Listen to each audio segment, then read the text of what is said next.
नमस्कार। सांकेतिक भाषा के इस विशेष बुलेटिन में आप सभी का बहुत बहुत स्वागत। आपके साथ मैं हूं शहला निगार। मेरे साथ मेरी सहयोगी मनीषा हैं जो साइन लैंग्वेज में आप तक खबरों को पहुंचा रही हैं। शुरुआत हेडलाइंस के साथ।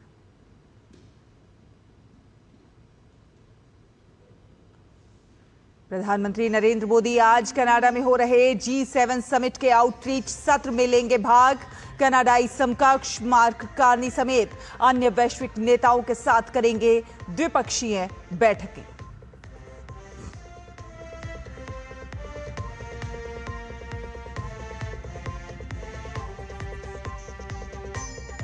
G7 समिट बीच में ही छोड़कर वापस लौटेंगे अमेरिकी राष्ट्रपति।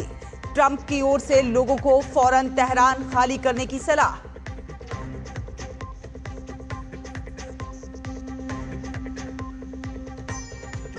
ईरान ने इजराइल पर फिर की मिसाइलों की बौछार। इजरायली पीएम ने कहा, खामनेई के खात्मे से ही आएगी क्षेत्र में शांति।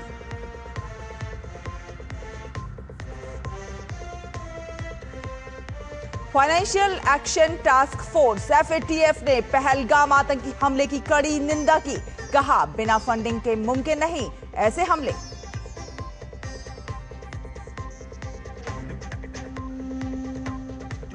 सौराष्ट्र और कच्छ में आज मूसलाधार बारिश के आसार। कोंकण, गोवा, कर्नाटक और बंगाल में भी भारी बारिश का अलर्ट। दिल्ली NCR में शुक्रवार तक होगी बारिश।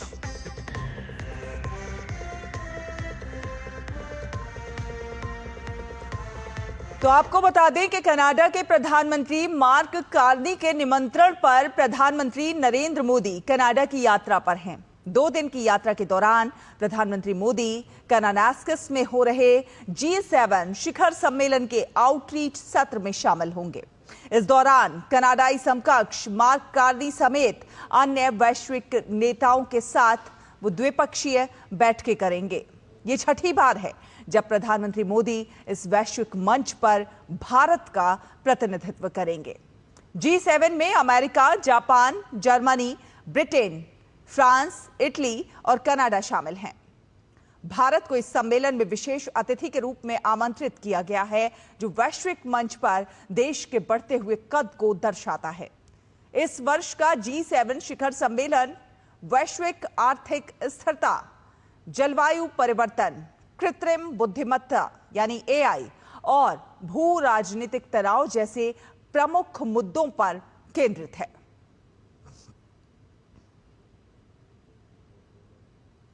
और इसी बीच एक अहम खबर यह भी आ रही है कि इजराइल, ईरान और इजराइल में जो लगातार तनाव बढ़ रहा है और संघर्ष हो रहा है, उसके कारण अमेरिकी राष्ट्रपति डोनाल्ड ट्रंप G7 शिखर सम्मेलन से एक दिन पहले ही लौट जाएंगे।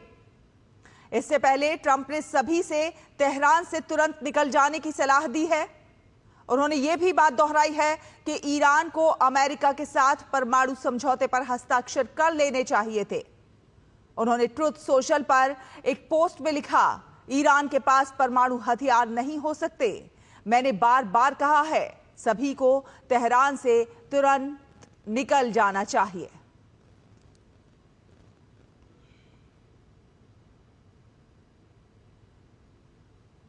और ईरान और इजराइल के एक दूसरे पर हमले लगातार 5वें दिन जारी हैं। तेहरान में आज तड़के विस्फोटों और भारी हवाई सुरक्षा गोलीबारी की आवाज सुनाई दी। स्थानीय मीडिया के अनुसार राजधानी तेहरान से 320 किलोमीटर दूर स्थित प्रमुख नतांज में भी हवाई सुरक्षा सक्रिय की गई। इजराइल में देर रात तेल अवीव में ईरान के हवाई हमले के कारण सायरन की आवाज सुनाई दी और एक विस्फोट की आवाज सुनी गई। ईरान में 5 दिनों में 224 लोग मारे गए हैं, जिसमें से ज्यादातर नागरिक हैं। तो वहीं इजराइल में अब तक 24 नागरिक मारे गए हैं। इजराइल के वित्त मंत्री ने कहा कि ईरानी हमलों से हुए नुकसान के कारण लगभग 3000 इजरायली लोगों को निकाला गया है।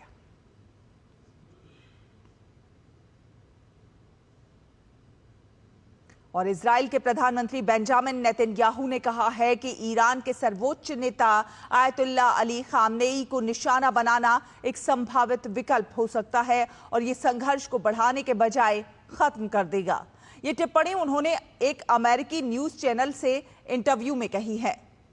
उन्होंने उनसे सीधा सवाल पूछा गया था कि क्या खामनेई की हत्या एक विचाराधीन विकल्प है, तो नेतन्याहू ने कहा कि हम वो कर रहे हैं जो हमें करना है। उन्होंने आगे कहा कि ये शासन पिछले 50 वर्ष से पूरे मध्य पूर्व को आतंकित करता आया है। ईरान एक हमेशा का युद्ध चाहता है और हमें परमाणु युद्ध की कगार पर ला रहा है। इजराइल जो कर रहा है वो इस आक्रामकता को रोकने और इसे खत्म करने की दिशा में है। नेतन्याहू ने कहा कि अगर ईरान के सर्वोच्च नेता की हत्या से संघर्ष समाप्त होता है तो ये बेहतर विकल्प है। इजराइल ने ईरान के सरकारी टीवी चैनल के दफ्तर पर भीषण हमला कर दिया है। यह हमला तब हुआ है जब चैनल के स्टूडियो से लाइव प्रसारण चल रहा था। हमले से 1 घंटे पहले ही इजराइल ने तेहरान के लोगों से वो इलाका खाली करने को कहा था जहां टीवी स्टूडियो स्थित हैं। इजरायली सेना ने हमले का वीडियो भी जारी किया है। आतंकी फंडिंग पर नजर रखने वाली एक संस्था फाइनेंशियल एक्शन टास्क फोर्स यानी कि एफएटीएफ ने जम्मू कश्मीर के पहलगाम में 22 अप्रैल को हुए आतंकी हमले की कड़ी निंदा की है और इसके साथ ही इसको लेकर गहरी चिंता भी जताई है। एफएटीएफ ने स्पष्ट कहा है कि यह हमला और इस तरह की दूसरी घटनाएं आतंकवादी समर्थकों के बीच पैसे के लेन देन के साधनों के बिना संभव नहीं है।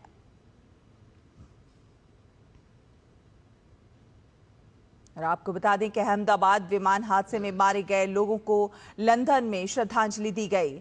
लंदन में भारतीय उच्चायोग ने श्रद्धांजलि सभा का आयोजन किया, जिसमें ब्रिटेन में भारत के राजदूत विक्रम दोराईस्वामी, ब्रिटेन के उप प्रधानमंत्री एंजेला रेनर और ब्रिटेन में कनाडा के उच्चायुक्त रॉल्फ गुडेल भी मौजूद रहे। इसके अलावा भारतीय समुदाय के लोगों ने भी हादसे में मारे गए लोगों को श्रद्धांजलि दी।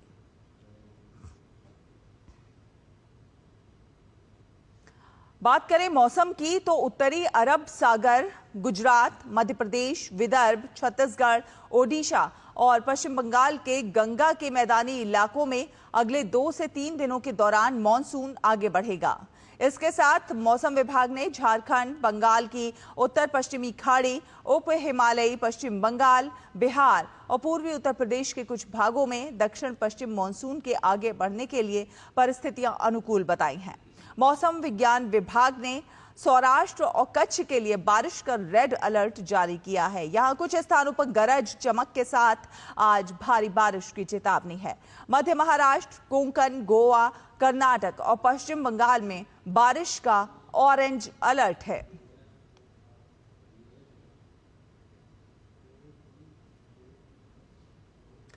11वें अंतर्राष्ट्रीय योग दिवस की तैयारियां तेज हो गई हैं। नेपाल की राजधानी काठमांडू में भारतीय दूतावास ने योग सत्र का आयोजन किया, जिसमें लोगों ने पूरे उत्साह के साथ योग सत्र में भाग लिया।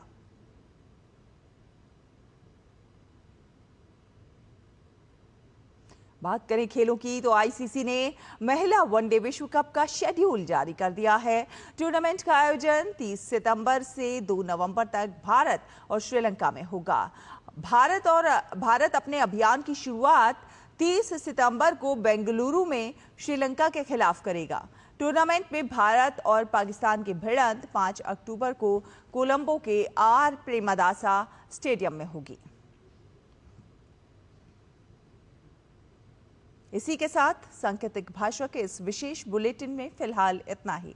मुझे, मनीषा को और हमारी पूरी टीम को दीजिए अनुमति। नमस्कार।